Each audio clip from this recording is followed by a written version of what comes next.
சபை அப்படின்னு சொல்றது கிறிஸ்துவுக்கு என்ன செய்யணும்? கீழ்ப்படியணும். சபை எப்பவுமே இயேசு கிறிஸ்துவை தான் மகிமைப்படுத்தணும். சபை தன்னை மகிமைப்படுத்த கூடாது. தனக்கு கிறிஸ்து அல்லாமல் தனக்கு ஒரு மகிமை வர வேண்டும் என்று என்ன செய்யக்கூடாது? விரும்பக்கூடாது. அது பாவம், அது தவறு.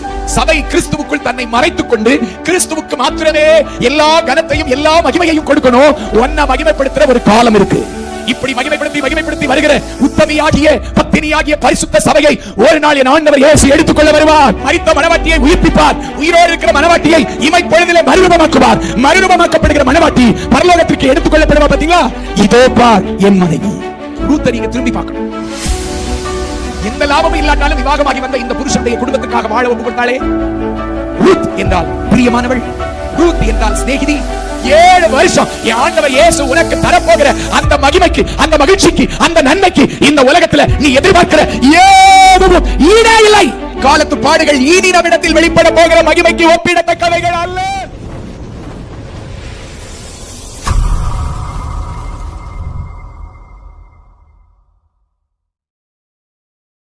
நம்முடைய வாக்கு தத்தத்தை நாம வாசிப்போம். ரெடியா வச்சிருக்காரு பத்திலா.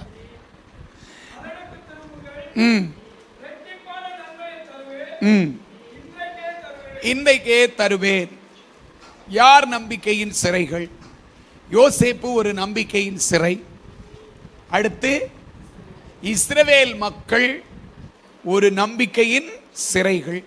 அவர்களுக்கு என்ன நம்பிக்கை இருந்தது அப்படின்னா, அவர்கள் பிதாக்களுக்கு தேவன் ஒரு வாக்குத்தத்தம் பண்ணினார்.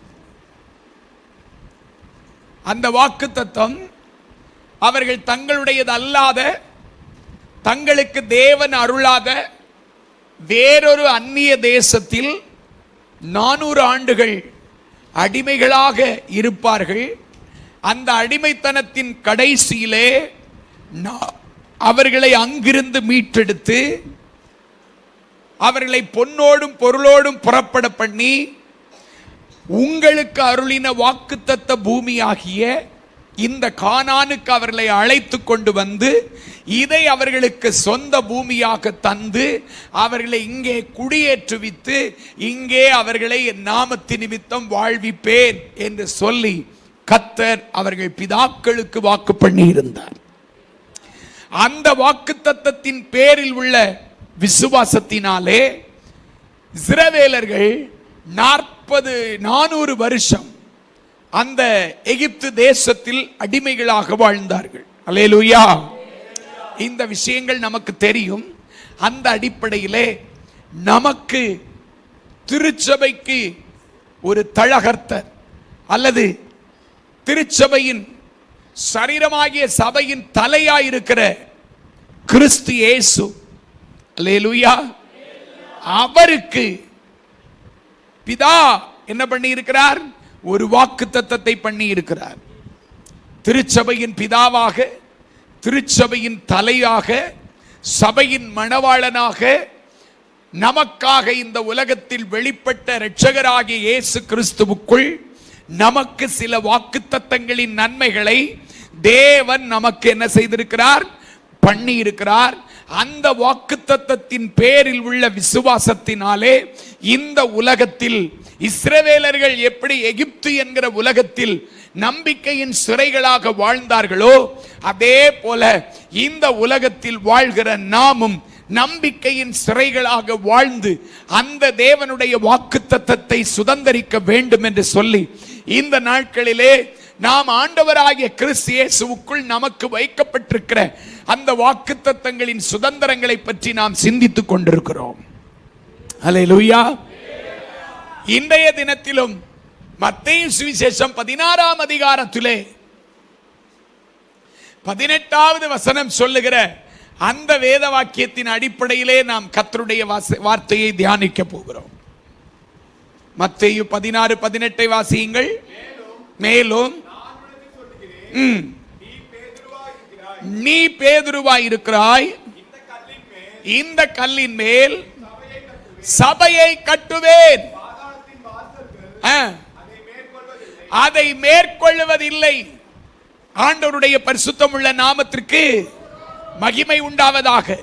நம்முடைய ஆண்டவராகிய இயேசு கிறிஸ்து ஏறக்குறைய 2000 ஆண்டுகளுக்கு முன்பாக இந்த உலகத்திலே ஒரு கன்னியின் வயிற்றிலே மனிதனாக உற்பவித்து அவர் பிறந்து 30 ஆண்டுகள் வாழ்ந்து வளர்ந்து 30வது ஆண்டிலே யோவானால் ஸ்நானம் பெற்று, கர்த்தருடைய நாமத்திற்கு மகிமை, அவர் வெளியே ஏறி ஜெபம் பண்ணின போது பரிசுத்த ஆவி அவர் மேல் இறங்கி நிரப்ப 40 நாட்கள் அவர் உபவாசத்தை நிறைவேற்றி முடித்து அவர் தன் ஊழியத்தை தொடங்கி செய்து வருகிற நாட்களில் அவருடைய மரணத்திற்கு இடைப்பட்ட ஒரு காலத்தில் ஆண்டவராகிய இயேசு கிறிஸ்து அவருக்கென்று பிதா தெரிந்தெடுத்து கொடுத்ததான அந்த சீஷர்களாகிய அப்போஸ்தலன்மார்களை பார்த்து ஒரு நாள் ஆண்டவர் இயேசு கேட்டார், பிரைஸ் தி லார்ட், இந்த ஜனங்கள் என்னை யார் என்று சொல்லுகிறார்கள்? இந்த ஜனங்கள் என்னை யார் என்று சொல்லுகிறார்கள்? நம்மை பற்றி என்ன பேசுறாங்க கவனிக்கணும். யார் வேணாலும் என்ன வேணாலும் சொல்லிட்டு போட்டு நான் சரியா தான் இருக்கேன், நான் இதை தான் செய்வேன், இப்படி செஞ்சு முடிச்சுட்டா போச்சு, முடிஞ்சு போச்சு, நீ முட்டாள், நீ ஏசுநாதருக்கு பிறக்கல. எவன் வேணாலும் என்ன வேணாலும் சொல்லிட்டு போறான், அவன் அப்படித்தான் சொல்லுவான், அவனுக்கு வேற என்ன வேலை? நான் என் கடமையை செஞ்சு முடிச்சா போதும், நான் என் காரியத்தை செஞ்சு முடிச்சா போதும் என்று மட்டும் ஆண்டவர் வாழல. நான் பிதாவின் சித்தத்தை நிறைவேற்ற வேண்டும். Praise the Lord. ஆண்டவருடைய பரிசுத்த நாமத்திற்கு விமர்சனங்கள் வரலாம், ஆனால் அது நியாயமற்றதாக இருந்தால் நல்லது. இயேசு கிறிஸ்துவை பற்றிய அவர்களுடைய அறிவும் புரிந்து கொள்ளுதலும் அவர்களுக்கு இருக்கிற அளவுக்கு தக்கதாக இருந்தது. ஆனாலும் ஆண்டவர் தன்னை பற்றி மற்றவர்கள் என்ன நினைக்கிறார்கள் என்பதை அறிய விரும்பினார். அதிலே தேவனுடைய அங்கீகாரத்தை அவர் கண்டுகொள்ள விரும்பினார். Praise the Lord. ஆண்டவருடைய பரிசுத்த நாமத்திற்கு உன்னைய கர்த்தர் அங்கீகரிக்கிறார் என்பதை நீ உன் வாழ்க்கையின் அனுபவங்களிலே கண்டுபிடிக்க வேண்டாமா? உன்னை பற்றி என்ன சொல்லுகிறார்கள் அறிய வேண்டாமா?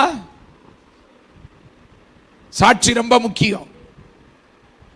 ஆண்டவருடைய பரிசுத்த நாமத்திற்கு அவங்க அப்படித்தாங்க, அவங்க அப்படித்தான் சொல்லுவாங்க. அது ரொம்ப ஈஸி. Praise the Lord.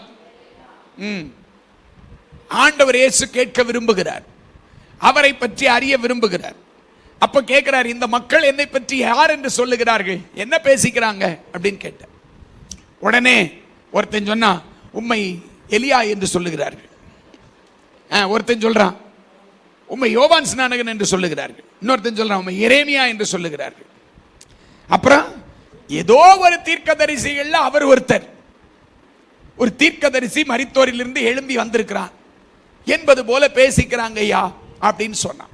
அப்ப ஆண்டவராகிய இயேசு கிறிஸ்து இங்கதான் அவர் பிதாவின் அங்கீகாரத்தை விரும்புகிறார். தன்னை பிதா எப்படி அங்கீகரிக்கிறார்?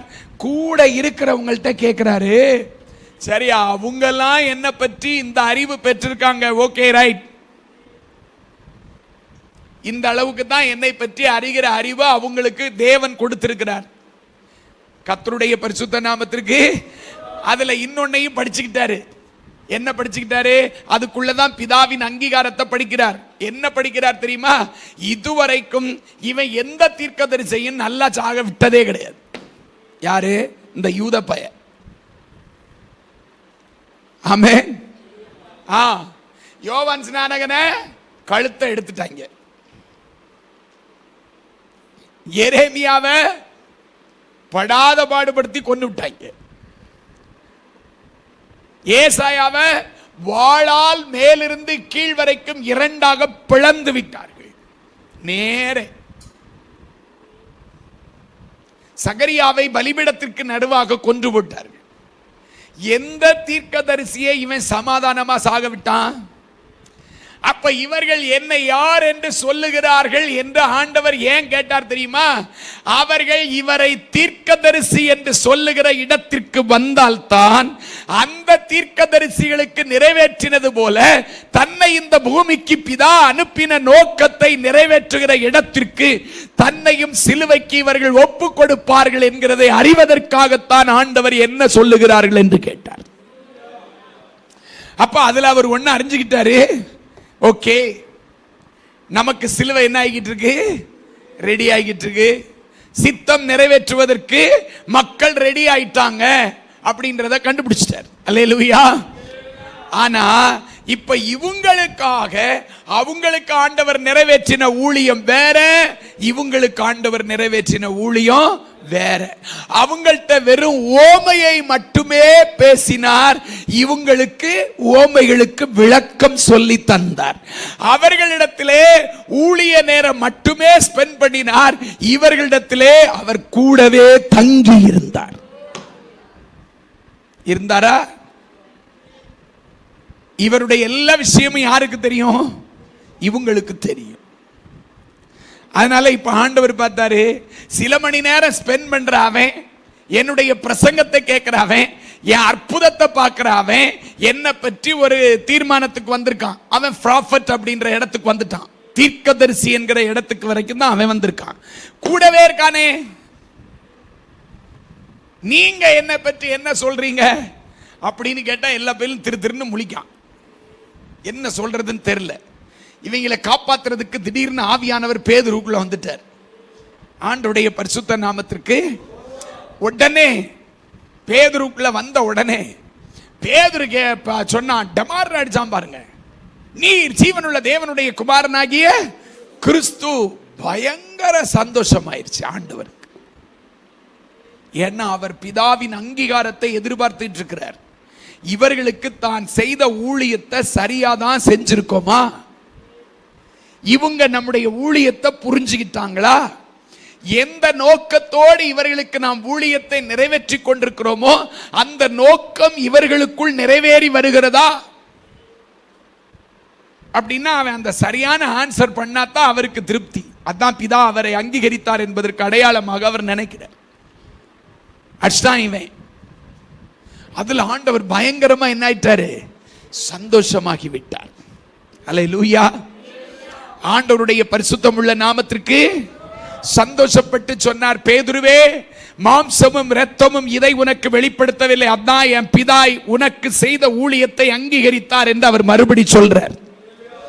தேவ அங்கீகாரம் நமக்கு வேணும். அதை கண்டுபிடிச்சு நம்முடைய ஆவிக்குரிய ஓட்டத்தை, நம்முடைய வாழ்க்கை பயணத்தை நாம் தொடர வேண்டும். நம்முடைய மனதிற்கு சரி என்று தோன்றுகிறபடி எல்லாம் போய்விடக்கூடாது. நீர் ஜீவனுள்ள தேவனுடைய குமாரனாகிய கிறிஸ்து என்றால் எபிரேய வார்த்தை என்ன தெரியுமா? மேசியா. நீர்தான் மேசியா. மேசியா என்றால் என்ன? அபிஷேகிக்கப்பட்டவர். எனக்காக, என் ஜனத்திற்காக, அழிந்து கொண்டிருக்கிற இந்த உலகத்தில் இருக்கிற பாவத்தில் மாழ்கிற மக்களுக்காக, பிரைஸ் தி லார்ட், பிதாவாகிய தேவனால் அபிஷேகிக்கப்பட்ட இரட்சகர், மீட்பர், ஆண்டவர் நீர்தான். இதுதான் அவருக்கு தேவை. கர்த்தருடைய பரிசுத்த நாமத்திற்கு என்று சொல்லுகிற வெளிப்பாடை இந்த பேதுரு ஆண்டவரிடத்தில் சொன்னபோது, இதை மாம்சம் இரத்தம் உனக்கு வெளிப்படுத்தல, இதை என் பிதா உனக்கு என்ன செய்தார்? வெளிப்படுத்தினார். அல்லேலூயா என்று சொல்லிட்டு தான் ஆண்டவர் இயேசு பேதுருவை பார்த்து சொன்னாரு, இந்த கல்லின் மேல் என் சபையை கட்டுவேன், பாதாளத்தின் வாசல்கள் என்ன செய்வதில்லை. மரியாள் மேல் கட்டுவேன், சூசையப்பர் மேல் கட்டுவேன், அந்தோனியார் மேல் கட்டுவேன். அப்புறம் யாராமா அவரு?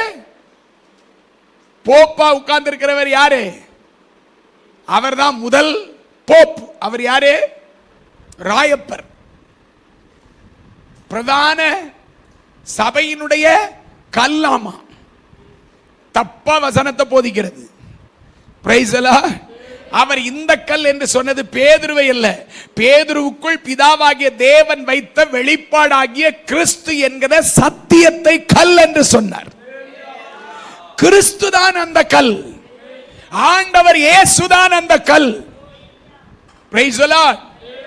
இந்த கல்லின் மேல் உனக்காக அபிஷேகிக்கப்பட்ட நான் என்கிற விசுவாசம் உனக்கு வந்துச்சு பாத்தியா? அந்த வெளிச்சம் உனக்கு வந்துச்சு பாத்தியா? அந்த வெளிச்சத்தின் மேல் நான் என்ன செய்வேன்? என் சபையை என்ன செய்ய போகிறேன்? கட்டப் போகிறேன். அல்லேலூயா. அப்ப கிறிஸ்துவின் சபை, இந்த திருச்சபை யாரால் கட்டப்படணும்? யாரால கட்டப்படணும் சொல்லுங்க? இயேசு கிறிஸ்துவால கட்டப்படணும். அபிஷேகத்தினால கட்டப்படணும். அபிஷேகிக்கப்பட்டவர் அபிஷேகத்தை கொண்டு தம்முடைய சபையை கட்டணும். மற்றதெல்லாம் சபை கிடையாது. மண்டைக்கு தெரிகிற மாதிரி நீ நினைக்கிறது போல இருக்கிறதெல்லாம் என்ன கிடையாது. அது பைபிளும் கிடையாது, அது சபையும் கிடையாது. ஏது சபை? இயேசு கிறிஸ்து கட்டுகிறது தான் என்னது சபை. யாரை கொண்டு இயேசு கிறிஸ்து சபையை கட்டுவாராமா? அப்போஸ்தலனாகிய அழைக்கப்பட்டவனை கொண்டு கர்த்தர் சபையை கட்டுவார். அதனாலதான் எபேசியர்ல எழுதியிருக்கோம், அப்போஸ்தலர், தீர்க்கதரிசிகள், மேய்ப்பர், போதகர், சுவிசேஷகர் என்கிற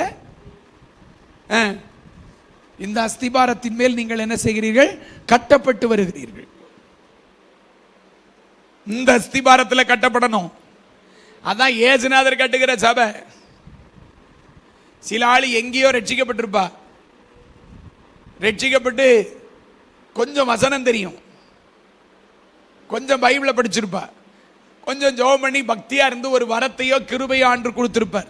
உடனே அந்த சபையை விட்டுட்டு வெளியே வந்து தனியா இவர் கொட்டடிச்சு சபை நடத்திக்கிட்டு இருப்பார். இவருக்குள்ள மொத்த வரமும் வந்துடும். அப்போஸ்தலர், தீர்க்கதரிசி, மேய்ப்பர், போதகர் எல்லாம் உள்ள வந்துடுவார். இப்படி இந்த உலகத்தில் எத்தனை சபை இருக்கு தெரியுமா? அதெல்லாம் சபையா?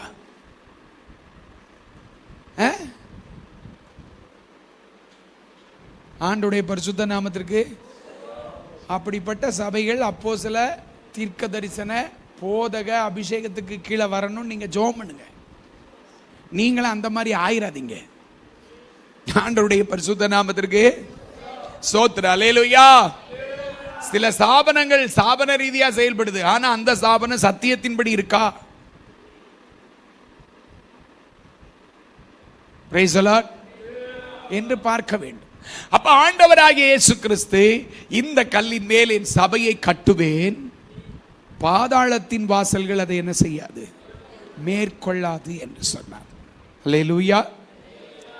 ரெண்டு வாக்குத்தத்தம் இந்த ஒரு வசனத்துக்குள்ள இருக்கு. ஒன்று அவர் கட்டுகிறார், இன்னொன்று மேற்கொள்ள விடாமல் காப்பாற்றுகிறார்.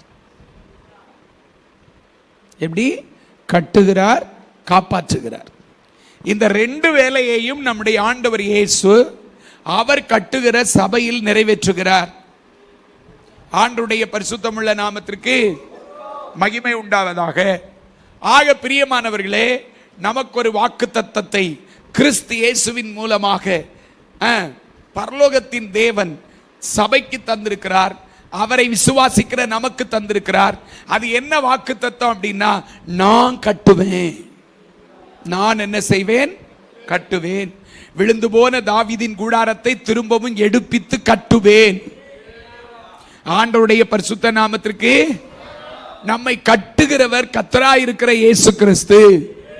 ஆண்டவராகிய இயேசு கிறிஸ்து சத்தியத்தினால், சுவிசேஷத்தினால், அபிஷேகத்தினால், உடன்படிக்கையினால், ஆவியினுடைய வரங்களினால், உபதேச சத்தியங்களினால் நம்மை சபையாக என்ன செய்கிறார்? கட்டுகிறார். அப்படி உங்களை ஆண்டவர் கட்டுறாரான்னு பாருங்க. பரிசுத்தவான்களுடைய ஐக்கியத்தினால் கர்த்தர் நம்மை சபையாக என்ன செய்கிறார்? கட்டுகிறார். நீங்க அப்படித்தான் கட்டப்பட்டு வரீங்களா? இப்படி கட்டப்படுகிற அவருடைய சபை, இந்த கல்லின் மேல் என் சபையை கட்டுவேன்னு சொன்னார் இல்லையா? அப்போ சில 2ஆம் அதிகாரத்துல தான் அந்த சபையை கர்த்தர் கட்ட தொடங்கினார். அஸ்திபாரம் போடுறார், கட்டுகிறார். அப்போஸ்தலர்களை கொண்டு என்ன செய்கிறார்? தெரிந்து கொள்ளப்பட்ட அப்போஸ்தலர்களை கொண்டு சபையை கர்த்தர் அஸ்திபாரப்படுத்துகிறார். அப்படி அஸ்திபாரப்படுத்துகிற போது அவர்கள் மேல் பரிசுத்தாவியானவர் இறங்கி நிரப்ப, அவர்கள் 11 பேரோடு கூட எழுந்து நின்று பேதுரு பிரசங்கித்தான். கர்த்தராகிய இயேசு கிறிஸ்துவை முன்னிட்டு மனம் திரும்புதலை, பாவ மன்னிப்பை, ரட்சிப்பை அவர்களுக்கு சுவிசேஷமாக அறிவித்தான். Praise the Lord.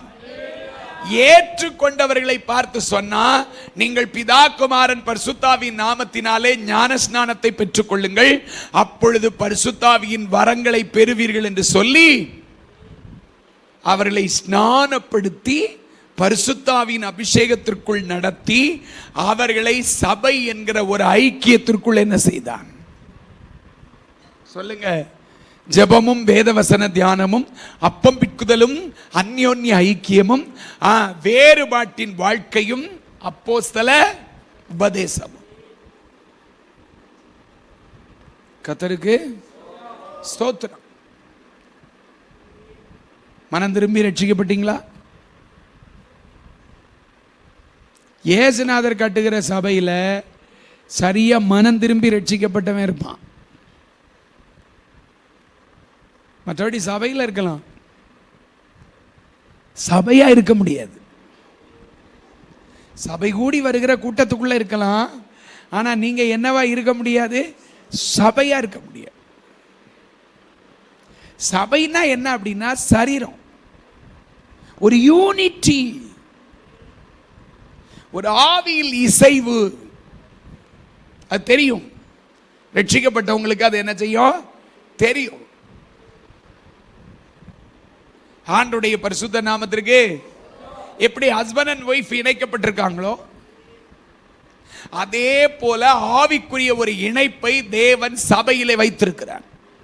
அது யாருக்கு உண்டாகும் அப்படின்னா, பாவம் மன்னிக்கப்பட்ட நிச்சயம் யாருக்கு இருக்குதோ அவங்களுக்கு தான் முதல்ல இயேசுநாதர் மேல அப்படி ஒரு அன்பு இருக்கும். விசுவாசம், அன்பு, அர்ப்பணம் இயேசு கிறிஸ்துவின் மேல் அவங்களுக்கு உண்டாகும். இயேசு கிறிஸ்துவின் மேல அவங்களுக்கு எந்த விசுவாசம், அன்பு, அர்ப்பணம் வருதோ அது அப்படியே சபையின் மேல என்ன செய்யும்? சரீரத்தின் மேல என்ன செய்யும்? சொல்லுங்க. ஆண்டவருடைய பரிசுத்த நாமத்திற்கு. சொந்த மாம்சத்தை பகைத்தவன் ஒருவனும் இல்லையே. உன்னில் அன்பு கூறுகிறது போல மனைவியில என்ன செய்? அன்பு கூறு. சொன்னாரா? சொன்னாரா? ஆமா. கிறிஸ்துவும் அப்படியே சபையில் அன்பு கூர்ந்தார்னு போட்டிருக்கா. அப்ப இயேசுநாதர் எப்படி அன்பு கூர்ந்தார்னா, அன்பு கூர்ந்தாரோ அதே போல அதே அன்பு இந்த மணவாட்டிக்குள்ள இருக்கிறதுனால மனைவியானவள் புருஷ சபையானது கிறிஸ்துவுக்கு கீழ்ப்படுகிறது போல. எப்ப கீழ்ப்படிவோம்? இந்த நாட்களில் நான் திரும்ப திரும்ப பைபிள் படிக்கும்போது ஒரு விஷயத்தை மட்டும் என் கண்ணுக்கு ஆண்டவர் காமிச்சிட்டே இருக்கிறார். அது என்னன்னா, மெயினாக கீழ்ப்படிதல். கீழ்ப்படிதல். என்னைய பற்றி என்ன சித்தம்னே எனக்கு இன்னும் தெரியல. அதனால நீ சொல்றதை நான் செய்ய மாட்டேன். எப்படி? அப்படி சொல்வது முட்டாள்தனம் இல்லையா? தேவனையும் வேதத்தையும் அறியாத அறிவிலிகள் பேசுவார்கள். பைபிள் தெளிவாய் சொல்லுகிறது. கணவன் மனைவி உறவை சொல்லும் போது சபையை பற்றி சொல்லுது. நீ கிறிஸ்துவுக்கு கீழ்ப்படிவது உண்மையானால் உன் புருஷனுக்கு என்ன செய்? அதான் என் அன்பு. சொல்லியிருக்கா? நான் செய்ய மாட்டேன். உனக்கு யார் அந்த ரைட்ஸை கொடுத்தது? இன்னைக்கு செய். இல்ல நான் செய்ய மாட்டேன். யார் அந்த உரிமையை தந்தது? அப்படின்னா நீ பைபிளை கிழிச்சிரு, தொடாத. அதுக்கு மேல நீ பைபிள் படிக்கிறேன்னா அந்த பைபிளை படிக்கிறதை இயேசுநாதர் திரும்பி கூட பார்க்க மாட்டார். ஆண்டவருடைய பரிசுத்த நாமத்திற்கு. இதை எதுக்கு சொல்றேன் அப்படின்னா, நீங்க புரிந்து கொள்றதுக்காக சொல்றேன். முதல்ல கீழ்ப்படிதல். எங்க ஐயாவுக்கு தேவ சித்தம் ஆர்எஸ் மங்கலம்னு ஆண்டவர் சொல்ற. சாது சொல்றாரு, தம்பி நான் உன்னை என்ன செய்யறேன், சென்னைக்கு டிரான்ஸ்ஃபர் பண்றேன் அப்படின்னு சொல்றாரு எங்க ஐயாவை பார்த்து. Praise the Lord. அப்ப எங்க ஐயா நேரே அவருக்கு மேல இருக்கிற கிறிஸ்டியானியாட்ட போய், ஐயா இப்படி சாதையா சொல்றாரு, ஃபர்ஸ்ட் ஓபே, செகண்ட் கொஸ்டின். முதல்ல ஆமென் சொல்லு, கீழ்ப்படி, அதுக்கப்புறம் பார்த்துக்கலாம். ஆண்டவரே நீர் ஆர்எஸ் மங்கலம் சொன்னீர், ஐயா இங்க போ சொல்றாரு அப்படின்னு ராத்திரியெல்லாம் போய் ஐயாட்ட சரியான்னு சொல்லிட்டார். உட்கார்ந்த ஜெபம் பண்ணார். மறுநாள் ஊழியர் கூட்டம், தம்பி நீங்க ஆர்எஸ் மங்கலத்துக்கே போங்க. தேவ சமூகத்தில் ஜெபித்து மாற்றினார். ஆனால் நியமிக்கப்பட்டவர்களிடத்தில் எதிர்த்து மாற்றல. அப்ப ஒரு நியமனம்னு ஒண்ணு இருக்கு. யாருகிட்ட என்ன பேசுறோன்னு அதுதான் சொல்றேன். ஏனோதானவென்கிற வாழ்க்கை உங்களுக்குள்ள இருக்கிறதுனால தான் உங்களுக்கு தேவனை படிக்க முடியல. ஏதோ ஒன்றுக்கு தான் விவாக வாழ்க்கை இல்ல, அதை விட உன்னதமானது விவாக வாழ்க்கை. அது அன்பினால் உண்டான அர்ப்பண கீழ்ப்படிதலுக்குள் இருக்கிறது. இப்ப சபை அப்படின்னு சொல்றது கிறிஸ்துவுக்கு என்ன செய்யணும் சொல்லுங்க? கீழ்ப்படியணும். அதை எபேசியர் 5ஆம் அதிகாரத்தில் எடுத்துத்தான் சபைக்கு சொல்லி தருகிறான். கீழ்ப்படி. எப்ப கீழ்ப்படிதல் வரும்? சபை எப்படி கீழ்ப்படியணும்? சபை எப்பவுமே இயேசு கிறிஸ்துவை தான் மகிமைப்படுத்தணும். சபை தன்னை மகிமைப்படுத்த கூடாது. தனக்கு கிறிஸ்து அல்லாமல் தனக்கு ஒரு மகிமை வர வேண்டும் என்று என்ன செய்யக்கூடாது? விரும்பக்கூடாது. அது பாவம், அது தவறு. ஜெபம் பண்ணோம், அற்புதம் நடந்துச்சு, நான் ஜெபம் பண்ணி அற்புதம் நடந்துச்சு இல்ல, நான் ஜெபிச்சேன். ஆனா அற்புதம் செய்தவர் யாரு? இயேசு கிறிஸ்து அற்புதம் செய்தார். மகிமையை யாருக்கு கொடுக்க வச்சாரு? இப்படிப்பட்ட வல்லமையை மனுஷனுக்கு கொடுத்த தேவனை மகிமைப்படுத்தினார்கள். அன்பு தன்னை மறைக்கும். அப்ப கிறிஸ்து பிதாவுக்குள் தன்னை மறைத்துக் கொண்டார். அதுபோல மனைவி தன்னை கணவனுக்குள் என்ன செய்யணும்? மறைக்கணும். சபை கிறிஸ்துவுக்குள் தன்னை மறைத்துக் கொண்டு கிறிஸ்துவுக்கு மாத்திரமே எல்லா கனத்தையும் எல்லா மகிமையையும் கொடுக்கணும். ஒன்ன மகிமைப்படுத்துற ஒரு காலம் இருக்கு. நீ மகிமை எதிர்பார்க்க கூடாது. இந்த உலகத்துல உனக்கு மகிமை வரக்கூடாது. இந்த உலகத்துல உன்னை கொண்டு வருகிற எல்லா விஷயத்திலும் மகிமைப்பட வேண்டியவர் இயேசு கிறிஸ்து. கிறிஸ்து மட்டும்தான் மகிமைப்படணும். கிறிஸ்துவின் குடும்பத்தை நீ மகிமைப்படுத்த வேண்டும். கிறிஸ்துவின் சபையை மகிமைப்படுத்த வேண்டும். இப்படி மகிமைப்படுத்தி வருகிற உத்தமியாகிய பத்தினியாகிய பரிசுத்த சபையை ஒரு நாள் என் ஆண்டவர் இயேசு எடுத்துக்கொள்ள வருவார். அல்லேலூயா. இந்த மணவாட்டியை, மரித்த மணவாட்டியை உயிர்ப்பிப்பார். உயிரோடு இருக்கிற மணவாட்டியை இமைப்பொழுதிலே மறுரூபமாக்குவார். மறுரூபமாக்கப்படுகிற மணவாட்டி பரலோகத்திற்கு எடுத்துக்கொள்ளப்படுவா. பாத்தீங்களா? மத்திய ஆகாயத்தில் எடுத்துக்கொள்ளும் போது சொல்லுவாரு, இதோ பார் என் மனைவி. இந்த உலகத்திற்கு ஒன்ன மகிமைப்படுத்துவாரியா? Praise the Lord. மறுபடி 7 வருஷம் முடிஞ்சு அப்படி ஒலிவ மலைக்கு இறங்கி வருவார். திரும்பவும் வருவார். கொஞ்ச நேரத்துக்கு முன்னால கேட்டோமா? அப்போஸ்தலர் 1ஆம் அதிகாரம் 11ஆம் வசனத்தில் எழுதியிருக்கா? எபிரேய கிளாஸ் படிச்சீங்கன்னா 11 என்பது மணவாளனையும் குறிக்கும் மணவாட்டியையும் குறிக்கும். அந்த இடத்துல 11ஆவது வசனத்துல தான் இந்த வார்த்தை இருக்கு. அல்லேலூயா. அந்த 11 என்கிற மணவாளனோடு மற்றொரு 11 என்கிற மணவாட்டியையும் சேர்த்து கொண்டு வருவார். அப்போ இந்த உலகத்திற்கும் இந்த சமுதாயத்திற்கும் யூதர்களுக்கும் இந்த முழு உலகத்தின் எல்லா மனிதர்களுக்கும் காண்பிப்பார், பார் என் மனைவி. அப்பதான் உனக்கு மகிமை வரும். Praise the Lord. நான் கதை சொல்லல. கொலோசியருக்கு எழுதின நிருபம் 3ஆம் அதிகாரம் அதனுடைய 3, 4, 5 வசனங்களை வாசிங்க. கிறிஸ்துவை தள்ளிட்டு ஒரு மகிமையை தேடக்கூடாது. கிறிஸ்துவ அல்லாத ஒரு மகிமையை சபை விரும்பக்கூடாது. அதுபோல ஒரு மனைவிக்கு கணவனுக்குள் தான் மகிமை. அந்த கணவனுடைய குடும்பத்திற்கு மகிமையை சேர்ப்பதுதான் மகிமை. மற்றபடி ஓ குடும்பத்திற்கு மகிமையை சேர்ப்பது தேவனுடைய பார்வையிலே அவலட்சணம். Praise the Lord. அந்த குடும்பத்தில் இருக்கிற லாபம் நஷ்டம் கஷ்டம் சகித்து மூடி அங்கிருக்கிற மேன்மையை மட்டுமே காண்பித்து உயர்த்துவதற்குத்தான் ஒரு மனைவியின் வாழ்க்கை. இது அடிமைத்தனம் அல்ல, நாமே விரும்பி என்ன செய்யறது. உனக்கு இந்த புருஷனை பிடிச்சிருக்கா, அதுக்கு பேர் என்ன? எபிரேய கிளாஸ் படிச்சவங்க சொல்லுங்க, அதுக்கு பேர் என்ன? கேட்டுபா. ஒரு யூதன் சும்மா கல்யாணம் பண்ண மாட்டான்.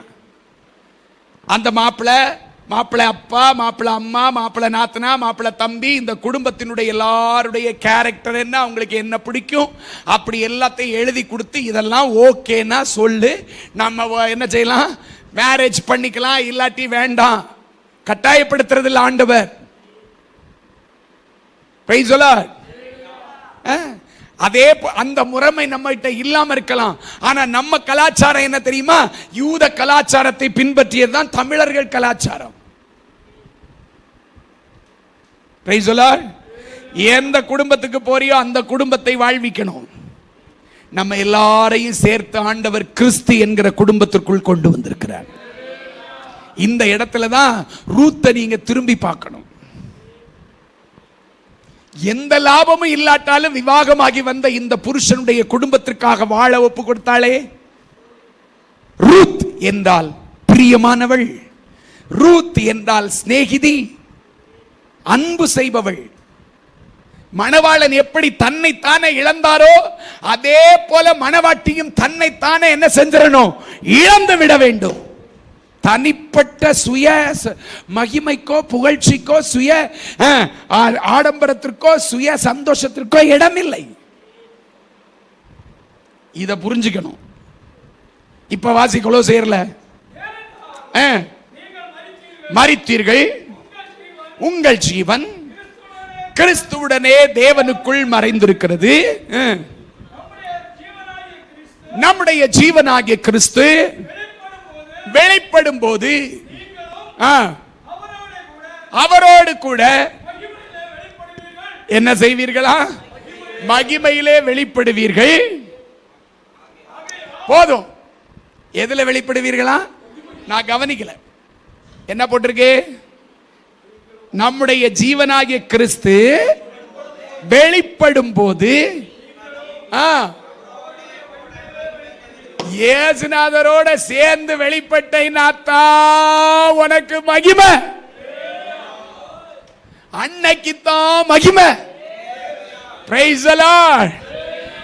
இயேசு அல்லாம மகிமைப்பட்டா மத்தேயு சுவிசேஷம் 7ஆம் அதிகாரம் 21ஆம் வசனத்திலிருந்து சில வசனத்தை படிச்சுக்கோ. படிங்க.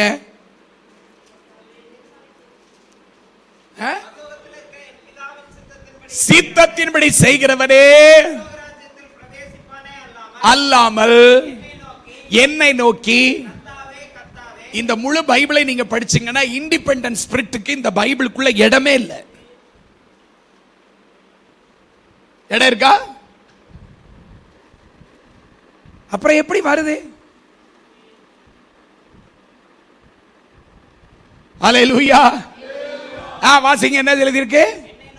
என்னை நோக்கி அதில் பிரவேசிப்பது இல்லை. இங்க பாருங்க, ஜெபம் கேட்கப்படாது, அற்புதம் நடக்காது, நன்மை உண்டாகாது. இயேசுநாதர் அப்படி சொல்லல. அப்படியா சொன்னாரு? அங்க என்ன எழுதியிருக்கு? வசனத்தை கவனிக்கிறியா? உன் ஜெபம் கேட்கப்படாது, அற்புதம் நடக்காது, இப்படி இல்லாம வசனம் சொல்லுது. சொல்லுங்க. அப்படியா சொல்லியிருக்கு? இந்த வசனம் சொல்லுது, என்னை நோக்கி கர்த்தாவே கர்த்தாவே என்று கூப்பிடுகிறவன். வாசிங்க. எங்க? அப்போ ஒரு ரட்சிக்கப்பட்டவனுடைய வாழ்க்கையினுடைய பிரதானமாக கருதப்பட வேண்டிய விஷயம் என்ன என்று இந்த வசனத்தில் இயேசுநாதர் போதிச்சிருக்கிறாரு. இங்க நீ என்ன சாதிக்கிறன்றது இல்ல, நீ செத்தா எங்க போவேன்றது. பிதாவின் சித்தம் எதுக்கு செய்யணும்? செத்தா பரலோகம் போகணும். Praise the Lord. இல்ல கர்த்தர் வந்தா வருகையில் போகணும். நான் ஜெபம் பண்ணேன், நான் கல்யாணம் கட்டி கிழிச்சுட்டேன், நான் ஜெபம் பண்ணேன், சொத்து வாங்கி வச்சுட்டேன், நான் ஜெபம் பண்ணேன், நான் எவ்வளவு ஞானமா நினைச்சேன் நடந்தேன் தெரியுமா? நீ மட்டுமா நடக்கிற? ஈரோட்டில் வேற ஒருத்தனும் நடக்கலையா? இந்த கிருவாசனத்துக்கு வந்த நீ மட்டும்தான் பிள்ளைகளுக்கு கல்யாணம் பண்ணியா? புரியலையா நான் கேட்கறது? அப்புறம் ஏன் ஆன்னு பார்த்துக்கிட்டு இருக்கீங்க?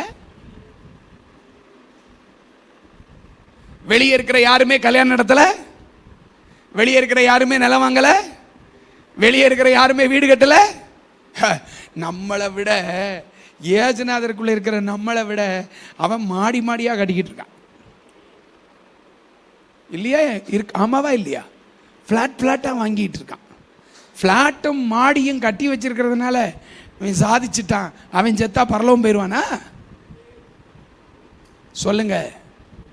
அப்ப இந்த இடத்துல ஆண்டவர் சொல்லும் போது ஜெபத்தை கேட்க மாட்டேன்னு அவர் சொல்லல. அவர் சொன்னது என்னன்னா, சித்தம் செய்யல அப்படின்னா நீ எங்க போக மாட்டேன்னு தான் சொன்னாரு. பரலோகத்துக்குள்ள போக மாட்டேன். அடுத்து கீழே என்ன சொல்றாரு? அதான் ஹைலைட். வாசிங்க. என்னை நோக்கி இயேசுநாதருடைய நாமத்தை நீ யூஸ் பண்ணிட்ட அப்படின்னா வரம் வரும். நீ தீர்க்க தரிசனமே சொல்லலாம்.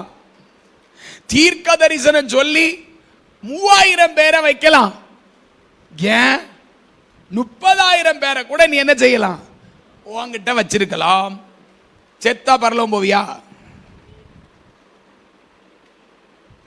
Praise the Lord. அப்ப இங்க சொல்றாரு ஆண்டவர், எதனால தீர்க்க தரிசனம் சொன்னாங்களா? நாமத்தினாலே. அடுத்து என்ன எழுதிருக்கு? பேய் விரட்டுவாங்களாம். ஒரு ஆளு ஒரு பாஸ்ட் பேய் விரட்டி பார்த்திருக்காரு போல. ஏற்கனவே ரட்சிக்கப்பட்டு பின்மாற்றக்காரனா போய் குடிகார பையில இருந்திருக்கான். அவனுக்கு ஆத்திரம் வந்து இவங்க விரட்ட அது இவங்கள்ட்ட எழுத்து பேசிக்கிட்டு யாய் போயின்னு அலப்பற பண்ண இவன் போதையில் இருந்த இந்த ஆளுக்கு எழுப்பு. அந்த ஆளு ஏற்கனவே பயங்கரமா பேயெல்லாம் ஓட்டின மனுஷன் பின்மாற்றத்தில் போய் குடிகாரன் ஆகி கிடக்கான். அந்த ஆள் என்ன பண்ணிட்டான்? ஆத்திரத்தில் கடுப்பாயி செருப்பை கழட்டிட்டு வந்து இயேசுவின் நாமத்தில் பொல்லாத சாத்தானே போனா பாருங்க, ஒரே அடி. அவ்வளவு நேரம் போடி இவங்க கெஞ்சி குத்தாடிக்கிட்டு இருந்த இந்த ஊழியக்காரன் பேச்சு அது கேட்கல. குடியார பையன் வந்து இயேசுவின் நாமத்துல போறியா இல்லையான்னு செருப்பை கழட்டி அடிச்சான், ஓடிப்பிட்டு.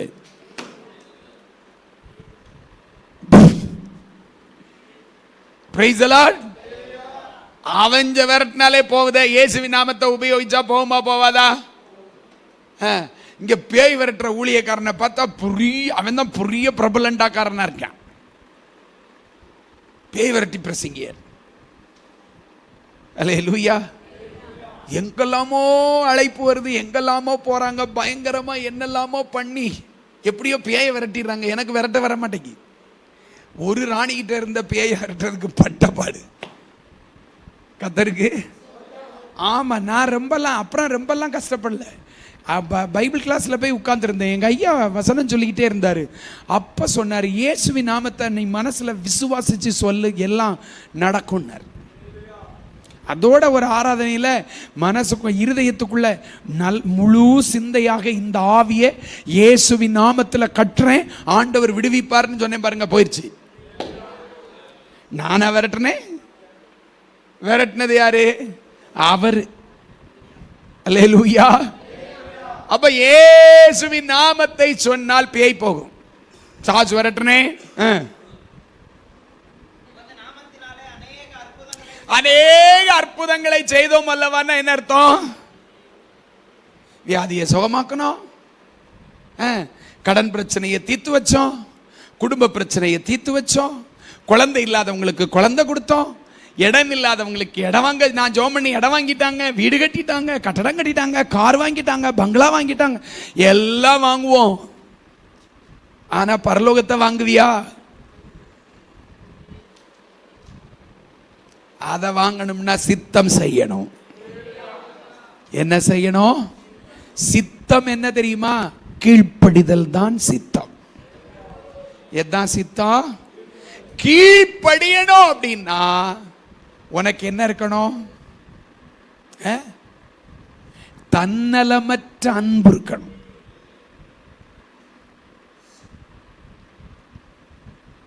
எனக்கு என்கிற சிந்தையே இருக்கக்கூடாது. Praise the Lord. அன்பு இருந்தா தான் என்ன வரும் சொல்லுங்க? கீழ்ப்படிதல் வரும். அதை விட மேலா அன்பு இருந்தா, அதை விட மேலா இல்லை, அன்பு இருந்தா. கடந்த வாரம் தானே சேகர் பிரதர் நமக்கு எடுத்தாரு. ஆமா, நான் கடந்த வாரம் சொல்ல நினைச்சது அவரை சொன்னார். நான் வேற ஆவியானவர் வேற கொடுத்து. அவர் என்ன சொன்னாரு? அன்பு வந்துட்டா வாழ்க்கையவே நம்பி கொடுத்து பித்தா புறத்தால சொன்னாரா? அன்பு வந்தா தான் அவருக்கு நம்பிக்கை அப்படின்றதுக்கு கொண்டு வந்தார். அன்பு வந்தா என்ன வந்துடும்? நம்பிக்கை, விசுவாசம் வந்துடும். அந்த விசுவாசம் கீழ்ப்படிதல் என்ன செஞ்சிடும்? கொண்டு வரும். அன்பு இருக்கு, அன்பு இருக்கு, அன்பு இருக்கு. எனக்கு இருக்கு, உனக்கு இருக்கா? உனக்கு இருக்கா? Praise the Lord. அன்பு என்ன செய்யுமா? சகலத்தையும் தாங்குமா, சகலத்தையும் சகிக்குமா, புகழாது. புகழ்ச்சியவே அது என்ன செய்யாது? தான் சார்ந்தவர்களுடைய புகழ்ச்சிக்காகத்தான் அது பிரயாசப்படும். பிதா என்னில் அன்பா இருக்கிறார். ஏன்? ஏது பிதாவுக்கு பிடிக்குமோ அதை மட்டும்தான் நான் செய்வேன். பிதாவுக்கு எது பிடிக்காதோ, பிரைஸ் தி லார்ட், இந்த நேரத்தில் இதை அதெல்லாம் செய்ய முடியாது. எனக்கு இப்படித்தான் செய்ய முடியும். ஏன்? நம்மை ஒரு பொருட்டாக எண்ணுகிறோம். அதான் பிரச்சனை. பொருட்டு இருக்கலாம், அதையும் இழக்கணும். அதுக்கு பேர் தான் சாந்தம், அதுக்கு பேர் தான் அன்பு. அந்த இடத்துக்கு வரணும்.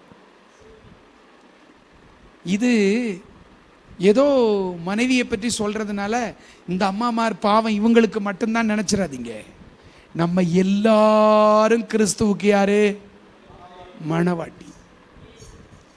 நான் என்னை பற்றி பேசுகிறேன். Praise the Lord. என்னை பற்றி பேசும்போதே உங்களை பற்றியும் ஆண்டவர் என்னை கொண்டு சொல்லுகிறார். கீழ்ப்படி. என்னப்படி? அப்ப வேதம் சொல்லுது, குமாரனா இருந்தும் பட்ட பாடுகளினாலே தான் என்னத்தை கற்றுக்கொண்டாரா? கீழ்ப்படிதல் அவ்வளவு ஈஸியா வராது. அப்ப வாழ்க்கையில சில பாடுகளை நாம சந்திக்கிறோம் அப்படின்னா அது ஏன்?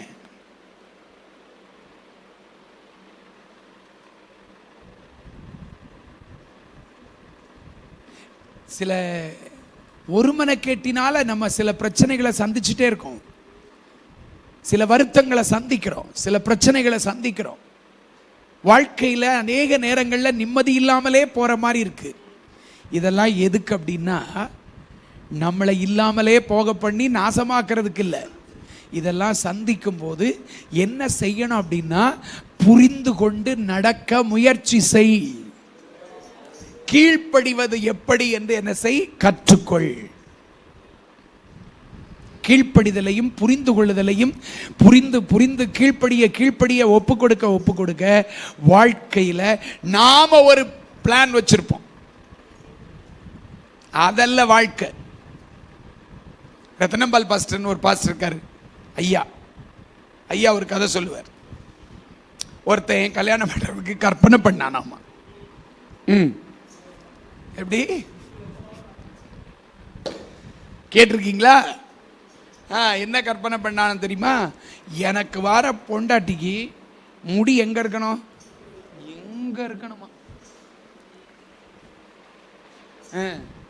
அதுக்கே இவன் தனி சம்பாதிக்கணும், அது தெரியல அவனுக்கு. அப்புறம் சுண்டனா ரத்தம் வரணும். பல்லு முன்ன பின்னெல்லாம் இருக்கக்கூடாது, வரிசையா அரிசி மாதிரி இருக்கணும். பார்க்க எப்படி இருக்கணும்? சூப்பர் சூப்பராக இருக்கணும் இப்படின்னு அவன் கற்பனை பண்ணி அப்பன்ட்ட சொல்லிட்டான். அப்பாவும் தேடி தேடி அழுத்து போயிட்டார். திடீர்னு ஒரு நாள் காலையில் இவன் என்ன பண்ணியிருக்கான், பால்கனியில் மேலே நின்று பல்ல தேய்ச்சிக்கிட்டு இருந்திருக்கான். அந்த வழியாக ஒருத்தி போயிருக்கான். உள்ள ஓடியே போய் அப்பா அப்பா அப்பா அப்பா அப்பா, என்னப்பா, என் கனவு கன்னி அதோ போகிறாள், ஓடி போங்க அப்படின்னா. இவன் புறத்தால அவங்க அப்பா ஓடியே போய் அவன் எந்த வீட்டுக்குள்ள போறாளோ போய் பார்த்து அந்த வீட்டில் இருக்கிற ஆளை பார்த்து, ஐயா என் மகன் ரொம்ப நாளாக கனவு கண்டுகிட்டு இருக்கான், என் மகனுடைய கனவு கன்னி உங்க மகதானா, இவளை என் மகனுக்கு என்ன செஞ்சிருங்க, தயவு செய்து தந்துருங்கய்யா அப்படின்னு கேட்டார். உடனே அவரும் சரி தந்துடுறேனார். ஏற்கனவே இது செட்டப் தான், இவன் இப்படியே சொல்லிட்டு திரியிறான். இந்த ஆளு பாவம் பார்த்து பார்த்து அழுத்து போனான்னு அவங்க செட்டப் பண்ணிட்டாங்க. செட்டப்பில் அவனும் மயங்கிட்டான். கல்யாணம் முடிஞ்சது. ஃபர்ஸ்ட் நைட்டு உள்ளே வந்தவ முதல்ல என்ன பண்ணா தெரியுமா, தலையில் இருக்கிற டோப்பாவை கலட்டி,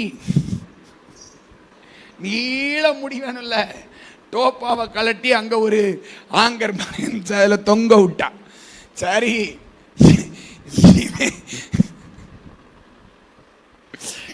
என்னத்தையோ தூக்கி கீழே வச்சுட்டா. அடுத்து இவன் என்ன செஞ்சா, டேபிள் கிட்ட பாலை கொண்டு போய் வைக்க போனா பாருங்க. பாலை கையில வச்சுக்கிட்டே டோப்பாவை கழட்டி தொங்க விட்டவா டேபிள்கிட்ட போன உடனே செட்டை கழட்டி கீழே வச்சா பாருங்க. எதை கழட்டி கீழே வச்சா, பல் செட்டை கழட்டி கீழே வச்சா. அதோட அவன் இருதயத்தை கழட்டி கீழே போட்டுட்டு வெளியே ஒரே ஓட்டமா ஓடி போயிட்டான்னு சொல்லுவார். எதுக்கு அப்படி அந்த ஐயா சொன்னார் அப்படின்னா, வாழ்க்கை என்பது கற்பனை வேறு. சிலர் தங்களுடைய கற்பனையின் மனைவியை என்ன செய்ய மாட்டாங்க, வெளியெடுக்க விரும்பவே மாட்டாங்க. அல்லேலூயா. கரங்களை உயர்த்தி சத்தமா அல்லேலூயா சொல்லுங்க.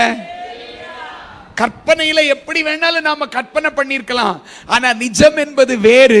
நிஜத்தில் எது வாழ்க்கையோ அந்த வாழ்க்கையை மனப்பூர்வமாய் ஏற்றுக்கொண்டு வாழ பழகாதவர்களுடைய வாழ்க்கை ஒரு நாளும் நிம்மதிக்குள்ளான அந்த வாழ்க்கையை அனுபவித்து வாழ்வதற்கு ஏதுவான சந்தோஷத்தை அது பெறாது.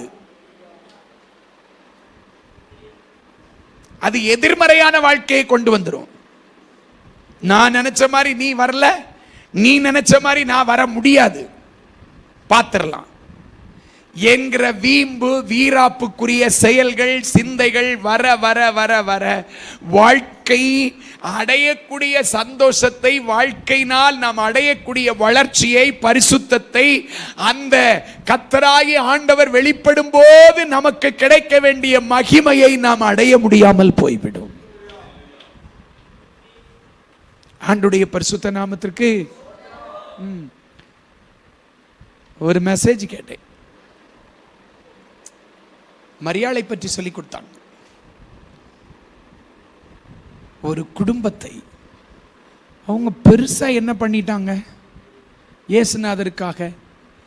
ஆண்டவர் சொல்றாரு, இவள் செய்த செய்கை உலகமெங்கிலும் எங்கெல்லாம் இந்த சுவிசேஷம் வாசிக்கப்படுமோ அங்கெல்லாம் அறிவிக்கப்படும்.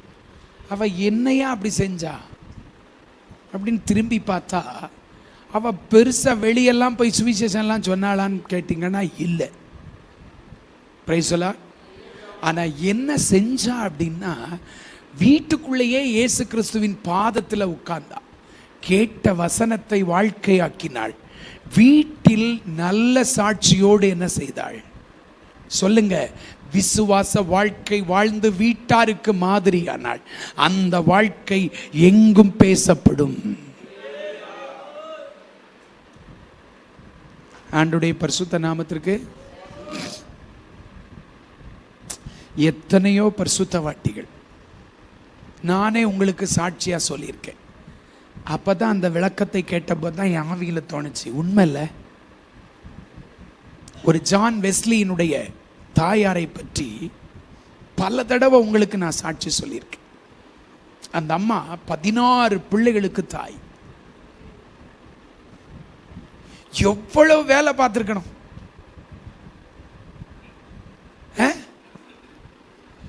எவ்வளவு வேலை இருந்திருக்குமா இருந்திருக்காதா? 16 பேருடைய ட்ரெஸ்ஸே எங்க போயிருச்சுன்னு யோசிச்சு பாருங்க.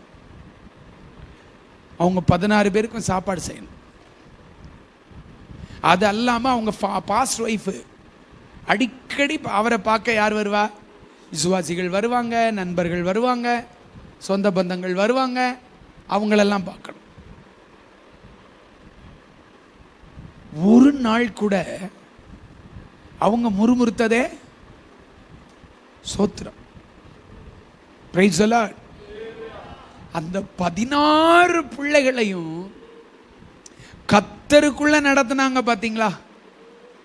அவங்களுடைய அந்த பொறுமை, அந்த சகிப்பு, எல்லாரிடத்திலையும் பண்பாய் பழகுகிற தன்மை, ஒரு தாய் போன்ற உள்ளத்தினுடைய வெளிப்பாடு, எல்லாரையும் சமமாக பாவித்து நேசித்து அன்பு கூர்ந்து நடத்துகிற அந்த வாழ்க்கை முறை, அவ்வளவு ஜெப வாழ்க்கை, ஒவ்வொருவரையும் கரிசனையோடும் பாரத்தோடும் தன் இருதயத்தில் சுமக்கிற அனுபவம். இரவு ஒவ்வொரு பிள்ளைக்காக 15 நிமிடங்கள் அந்த பிள்ளைகளுடைய சிரசில கண்ணீரோடு ஜெபித்து அந்த தாயினுடைய சூடான அந்த கண்ணீர் நெற்றியில் படுவதை உணர்த்துகிற அனுபவம். சுவாச வாழ்க்கை. வசனத்துக்காக வாழ வேண்டிய சிரத்தை எப்படிப்பட்டது, கிறிஸ்துவுக்காக வாழ்ந்து சாட்சியாவது எப்படிப்பட்டது என்று தன் பிள்ளைகளுக்கு கிறிஸ்துவை காண்பித்து வாழ்ந்தாங்க. பார்த்தீங்களா? ஒரு நாள் ஜான் வெஸ்லிட்ட கேட்டாங்க. 40,000 ஊழியக்காரர்களை ஜான் வெஸ்லி எழுப்பினார். ஒருத்தர் 2 பேர் இல்லை, ஆயிரக்கணக்கான மக்களை ரட்சிப்புக்குள் நடப்பித்தார். அதான் கேட்டாங்க, எப்படிங்க நீங்க இப்படி ஆண்டவருக்குள்ள வந்தீங்க? ஏன் நீங்க ஊழியத்தை செலக்ட் பண்ணீங்க? உங்களுக்கு நிறைய அறிவு இருந்துச்சு அப்படின்னு. அப்போ அவர் ஈஸியா சொன்னார். ஒவ்வொரு நாள் இரவிலும் 12 மணிக்கு என் நெற்றியில சூடா 2 செட்டு கண்ணீர் விழும். நான் கண்ணை திறந்து பார்ப்பேன். என் நெத்திக்கு மேல என் அம்மாவுடைய ஃபேஸ் இருக்கும், முகம் இருக்கும். அழுவாங்க. என்ன சொல்லுவாங்க தெரியுமா? ஆண்டவரே, என் பிள்ளை சயின்டிஸ்டா வர வேண்டாம், என் பிள்ளை இன்ஜினியரா வர வேண்டாம், என் பிள்ளை டாக்டரா வர வேண்டாம், என் பிள்ளை இந்த உலகத்துக்காக ஜீவனை கொடுத்தீரே, ரத்தம் சிந்தினீரே, உம்மை சுமந்து அறிவிக்கிற ஒரு ஊழியக்காரனா வந்தா அதுதான் எனக்கு மேன்மை. என் பிள்ளை உம்முடைய பிள்ளையா இருக்கணும்யா, என் பிள்ளை உங்க ஊழியத்தை செய்யணும்யா. என்னுடைய தாயின் அந்த ஜெப சத்தம், அந்த கண்ணீர் ஒவ்வொரு நாளும் இரவு 12 மணிக்கு என் செவிக்குள் வந்தது. நான் எவ்வளவோ படிச்சேன், என் படிப்பின் மேன்மையெல்லாம் என்னை திசை திருப்பல, என் தாயின் ஜெப சத்தம் மட்டும்தான் என் வாழ்க்கையை திருப்பினது.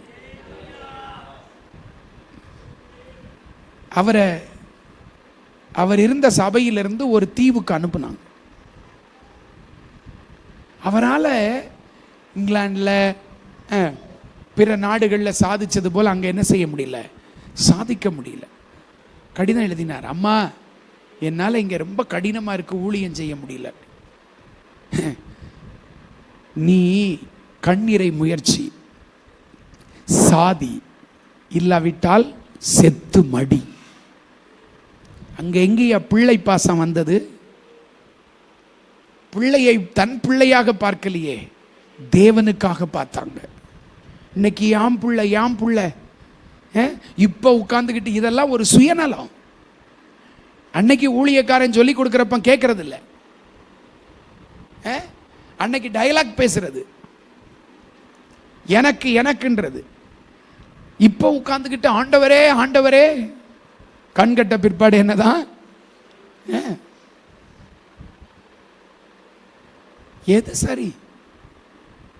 ஒவ்வொரு நாளும் ஏறக்குறைய ஜான் வெஸ்லியோடு பிறந்த 5 பேர் கர்த்தருடைய ஊழியக்காரர்களாக மாறினாங்க. மற்றவர்கள் நல்ல விசுவாசிகளாக இருந்து ஊழியம் செய்தாங்க. அந்த இங்கிலாந்து தேசம் இன்னைக்கு என்னமா போய்கிட்டு இருக்கு தெரியுமா? நினைச்சு பார்த்தாலே வேதனையா இருக்கு. ஆக விஷயம் என்னன்னா, ஒரு நல்ல குடும்பத்தில் சபையில் வாழ்ந்த அந்த தாய் இன்று வரைக்கும் என்ன செய்யப்படுகிறாள்? சொல்லுங்க, பேசப்படுகிறாளா? இவள் செய்தது, இந்த சுவிசேஷம் எங்கெல்லாம் வாசிக்கப்படுகிறதோ அங்கெல்லாம் பேசப்படும். ஒரு அன்னாள் பேசப்படுகிறாள், ஒரு ரூத் பேசப்படுகிறாள், ஒரு நகோமி பேசப்படுகிறாள், ஒரு எஸ்தர் பேசப்படுகிறாள், ஒரு தெபோராள் பேசப்படுகிறாள். ஆண்டுடைய பரிசுத்த நாமத்திற்கு அவர்களெல்லாம் தங்களை இழந்து தேவனுக்காக என்ன செய்தவர்கள்? வாழ்ந்தவர்கள். ஆண்டுடைய பரிசுத்தமுள்ள நாமத்திற்கு. ஆக எனக்கு பிரியமான கர்த்தருடையவர்களே,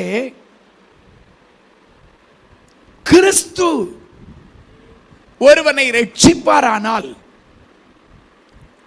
கிறிஸ்து அவனுடைய ரட்சிப்பாக, அவனுடைய பாவ மன்னிப்பாக, மீட்பாக, மனம் திரும்புதலாக மாறும்போது கிறிஸ்துவின் மேல் அவனுக்கு என்ன உண்டாகிறது?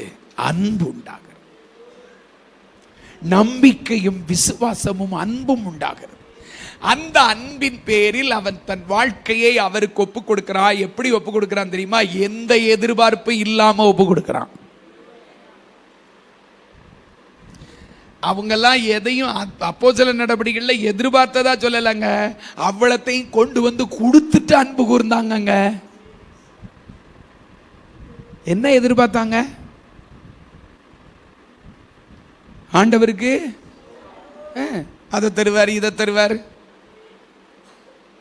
தாங்கப்பா தாங்கப்பா. அவங்கெல்லாம் முதலாவது தேவனுடைய ராஜ்யத்தை நீதியும் தேட, அப்பொழுது இவைகள் எல்லாம் உனக்கு என்ன செய்யப்படும்? அந்த வசனத்தை கூட அவங்க விசுவாசிக்கல. அவங்களுக்கு ஏசுனார் நேசிக்கணும், அவர் போதும்.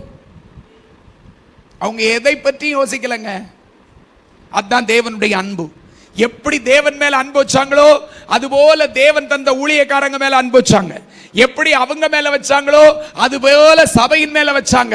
அதனாலதான் அங்க எழுதியிருக்கு, எல்லாவற்றையும் விற்று கொண்டு வந்து பாதத்தில் வச்சுட்டு ஒருவனும் தனக்குரியதை தனக்குரியது என்று சொல்லாமல் பொதுவாய் வைத்து என்ன செய்தார்களாம்? இங்க எங்க எனக்கு யார் இருக்கா சொல்றதுக்கு எங்க வாய்ப்பு இருக்கு? 3000 பேர் ரட்சிக்கப்பட்டாங்க. இதுவரைக்கும் குடும்ப நபர்களாக இவங்க 5 பேர் 10 பேர், ரொம்ப நெருங்கின சொந்தமா ஒரு 20 பேர் 100 பேர் இருந்திருப்பான். ஆனா இப்ப இயேசுநாதர் தந்த 3012 பேர், 3120 பேர் அடங்கிய ஒரு குடும்பம் ரட்சிக்கப்பட்ட ஒவ்வொருவனுக்கும் கிடைச்சது. தந்தாரா இல்லையா? அன்பு வச்சாங்களா இல்லையா? அவங்க இவங்க என்ன சொன்னாங்களோ அதை அப்படியே கேட்டு கீழ்ப்படிஞ்சு நடந்தாங்க. அதுக்கு பேர் தான் அன்பு, அதுக்கு பேர் தான் உறவு, அதுக்கு பேர் தான் கீழ்ப்படிதல், ஐக்கியம். ஆண்டவருடைய பரிசுத்த நாமத்திற்கு ஸ்தோத்திரம். அப்ப தேவன் கட்டுகிற சபை, தேவன் கட்டுகிற குடும்பம், அது இப்படித்தான் இருக்க வேண்டும், இப்படித்தான் போக வேண்டும். இந்த அடிப்படையிலே போனால் நம்முடைய வாழ்க்கையிலே கர்த்தர் நமக்கு செய்வதாக சொல்லி இருக்கிற எல்லாவற்றையும் ஆண்டவர் நமக்கு என்ன செய்வார்? அதின் காலத்திலே நேர்த்தியாக தந்து கொண்டே இருப்பார். வரும்.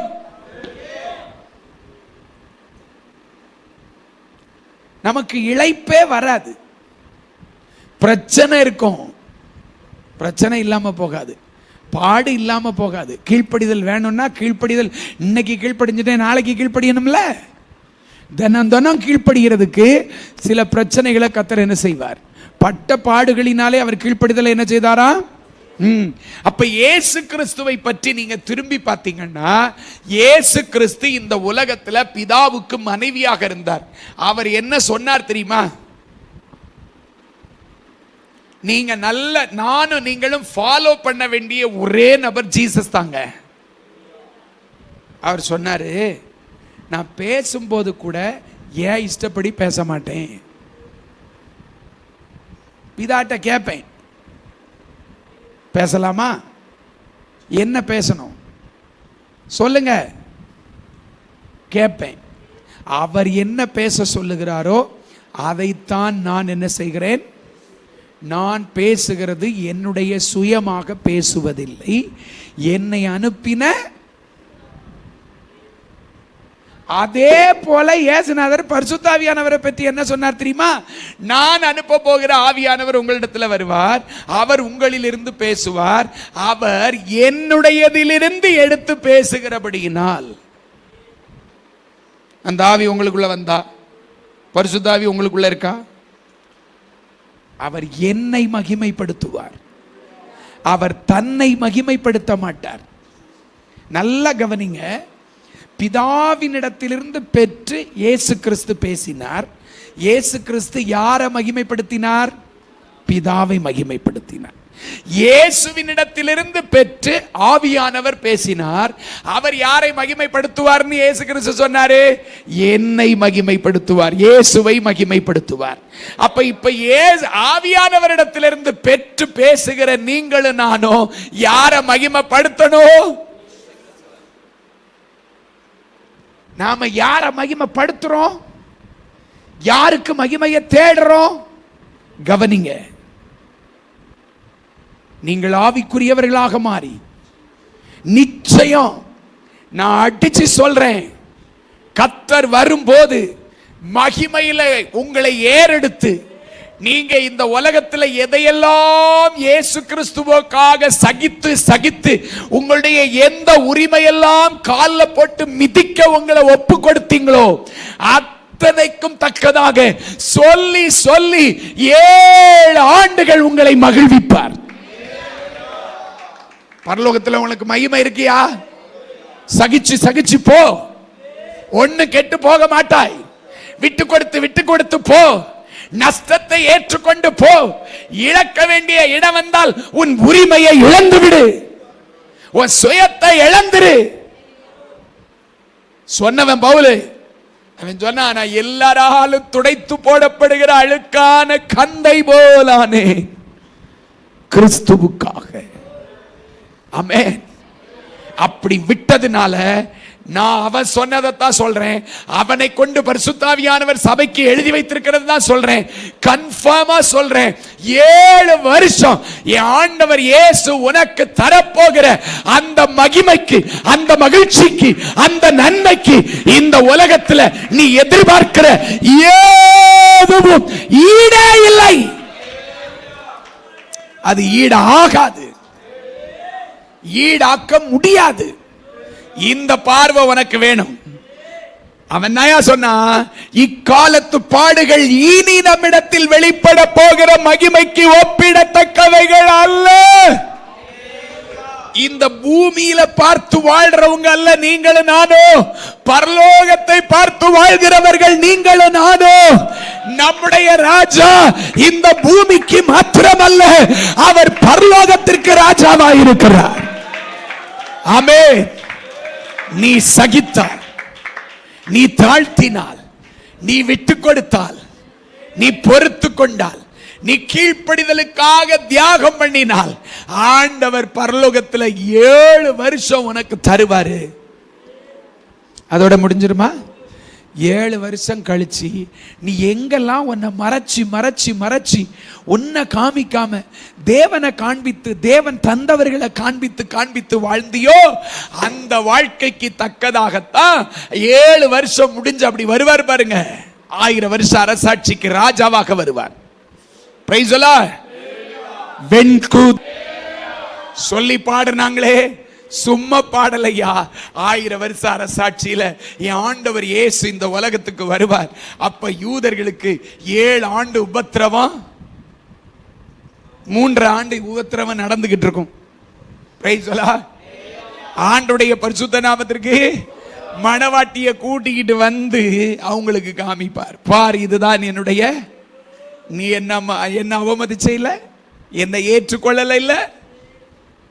யூதனை பார்த்தும் சொல்லுவார், இந்த முழு உலகத்தை பார்த்தும் சொல்லுவார், என்னை ஏற்றுக்கொண்டு எனக்காக நிந்தைகளையும் பாடுகளையும் அவமானங்களை ஏற்றுக்கொண்டு சகிப்பது, விட்டு கொடுப்பது, தாங்குவது, பொறுத்து கொள்வது இதையெல்லாம் கீழ்ப்படிவது எனக்காக இதையெல்லாம் செய்த என்னுடைய உத்தமையாகிய மணவாட்டி இதோ பார் என்று இந்த உலகத்திற்கு காண்பிக்கிற ஒரு நாள் சீக்கிரம் வருகிறது.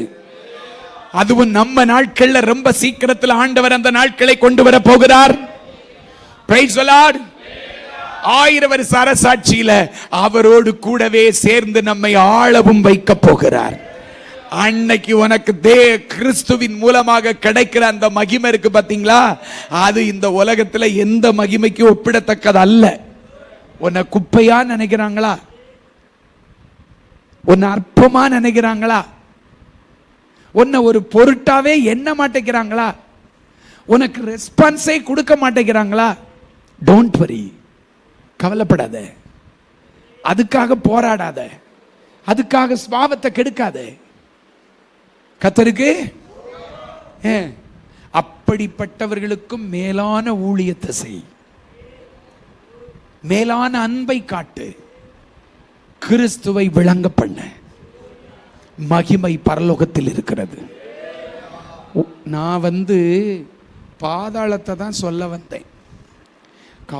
நேற்று ராத்திரி இன்னைக்கு காலையிலெல்லாம் கிடந்து யோசிச்சு பாதாளத்தை வச்சிருக்கேன். ஆனால் ஆண்டவர் பாதாளத்தை காமிக்க உங்களுக்கு விருப்பப்படாம பரலோகத்தை காமிச்சுக்கிட்டு இருக்காரு. நீங்க ரொம்ப பாக்கியவான்கள் தான். ஆண்டவருடைய பரிசுத்த நாமத்திற்கு ஆகையினாலே போதும்னு நினைக்கிறேன். எனக்கே உங்களுக்கு காமிக்கிற பரலோகத்தை பற்றி பொறாமையா இருக்கு. அதனால எல்லாரும் முழங்கால் போடலாமா? அப்படிப்பட்ட பாக்கியவான்களாக உங்களை கர்த்தர் மாற்றுவாராக.